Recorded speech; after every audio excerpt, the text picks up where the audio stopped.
안녕하세요. 청강TV의 김인숙입니다. 타인을 거울로 사용하는 것에 대한 인생 문장을 시작합니다.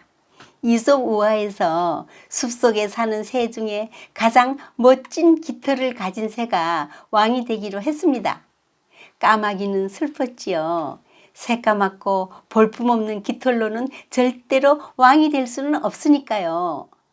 나도 멋진 색의 깃털을 가질 수 있다면 까마귀는 다른 새들의 깃털을 살짝 하나씩 뽑아서 여러 가지 색깔의 깃털을 몸에 꽂아 멋지게 꾸몄지요.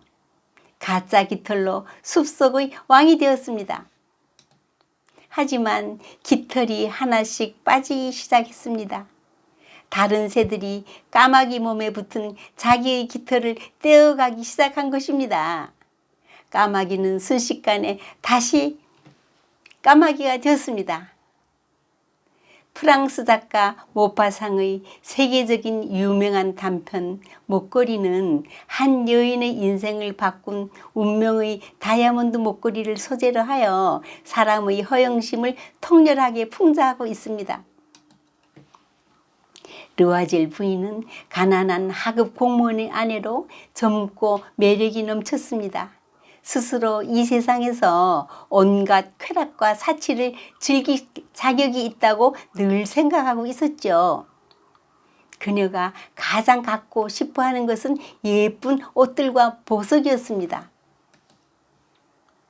어느 날 남편이 자랑스러운 얼굴로 장관 관저에서 무도회가 있다는 초대장을 그녀에게 내밀었습니다. 기뻐할 줄 알았는데 그것을 휙 내던지며 마땅한 옷과 보석이 없어 안 가겠다고 울면서 말했습니다. 남편은 종달새 사냥 가려고 조금씩 모아두었던 돈 400프랑을 주며 멋진 옷을 맞추라고 했습니다. 무도회 날은 다가오나 부인은 한 가지 걱정이 있었습니다. 남편이 요즘 아주 얼빠진 것 같아. 왜 그래? 몸에 걸칠 보석도 없으니 내 모습이 얼마나 초라하겠어요. 차라리 그 파티엔 안 가는 것이 좋겠어요.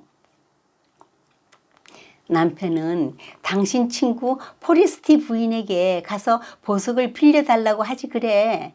그 정도는 편리를 봐줄 수 있는 사이가 되잖아. 아, 그렇군요. 왜 그 생각을 못했을까요? 그는 친구에게 까만 벨벳 상자 속에 들어있는 눈부신 다이아몬드 목걸이를 빌렸습니다. 드디어 무도회 날 그녀는 아름답고 우아해 사람들로부터 인기를 모았습니다. 그녀 역시 미소를 띤 채 기쁨에 도취해 있었고 많은 남자들이 그녀와 춤을 추고 싶어 했습니다. 남편은 작은 응접실에 앉아 졸고 있다가 파티가 끝난 후 아내를 데리고 낡은 마차를 타고 집으로 돌아왔습니다. 그녀는 다시 한번 자기의 화려한 모습을 보려고 거울 앞에 섰으나 순간 비명을 질렀습니다. 목에 걸려있던 목걸이가 보이지 않았습니다. 부부는 목걸이가 들어있던 빈 상자를 들고 그 안에 적힌 보석상을 찾았습니다.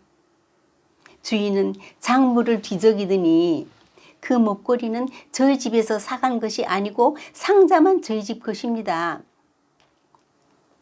할 수 없이 잃어버린 보석과 똑같은 것을 구하기 위해 기억을 더듬으며 보석상을 찾아다니다 한 곳에서 잃은 것과 똑같아 보이는 다이아몬드 목걸이를 발견했습니다. 값은 4만 프랑이었으나 3만 6천 프랑까지 깎아주겠다고 합니다. 르와젤에게는 아버지로부터 물려받은 1만 8천 프랑의 재산이 있었으나 나머지는 빚을 낼 수밖에 없었습니다. 닥치는 대로 돈을 빌렸습니다. 갚을 수 있을지 없을지도 모르면서 차용증서에 도장을 찍었습니다. 머지않아 찾아올 비참하기 그지없는 어두운 그림자에 대한 두려움에 몸을 떨면서도 목걸이를 사들고 친구를 찾아가 돌려주었습니다. 그녀는 가난한 생활이 얼마나 괴로운가를 깨닫게 되었고 곧 대단한 결심을 합니다. 우선 저 무서운 빚부터 갚아야 한다는 것. 파출부도 내보내고 지붕 및 다락방으로 이사했습니다. 돈을 아끼기 위해 싸구려 옷을 입고 저렴한 식품을 찾아 돌아다니며 터무니없이 값을 깎다가 욕도 먹었습니다. 남편은 퇴근 후 한 상인의 장부를 정리하는 부업도 했습니다. 이런 생활이 10년 동안 계속된 후에야 빚을 모두 갚았습니다. 그녀는 이제 억세고 몹시 늙어 보였습니다.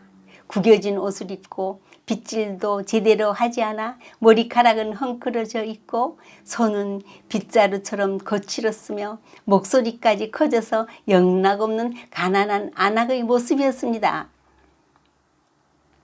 그러나 가끔은 창가에 앉아 화려하고 아름다운 모습으로 인기를 누렸던 무도회의 밤을 회상하기도 했습니다. 그 목걸이를 잃어버리지 않았다면 어떻게 되었을까? 그 누가 알겠는가? 인생이란 신비하면서도 허무한 것이야. 사소한 일이 파멸을 초래하기도 하고 구원을 주기도 하니까. 어느 날 오래간만에 상젤리제 거리로 산책을 나갔다가 친구 포레스티에를 만났습니다.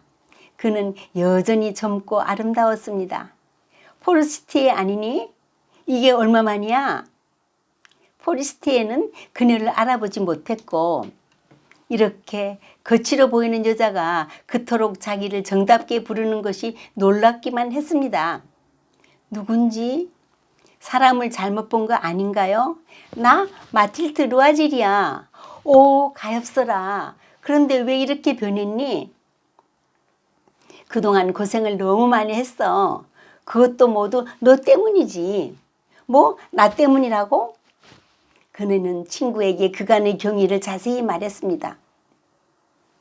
그녀는 약간 으스대는 듯한 웃음을 지으며 아, 불쌍한 마틸드. 그 목걸이는 가짜였어. 고작 해야 500프랑 밖에 되지 않는. 성경의 잠언엔 마음의 즐거움은 얼굴을 빛나게 하여도 마음의 근심은 심령을 상하게 하느니라. 라 로슈푸코는 장례식을 화려하게 치르는 이유는 죽은 사람의 명예 때문이기보다 남겨진 살아있는 사람의 허영심 때문이다라고 했습니다. 어느 해수욕장의 탈의실에서 어머나 노크도 없이 들어오면 어떡해요? 수영복 차림의 예쁜 아가씨가 눈썹을 치켜 세우며 탈의실에서 사용한 수건을 수거하러 온 관리인 영감에게 쏘아붙였습니다.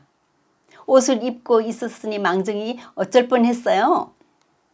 그러자 영감은 무덤덤하게 그런 걱정은 안 해도 돼요. 들어오기 전엔 반드시 열쇠 구멍으로 들여다보고 확인하니까. 오늘도 주어진 삶에 자족하며 감사하는 날이 되십시오. 고맙습니다.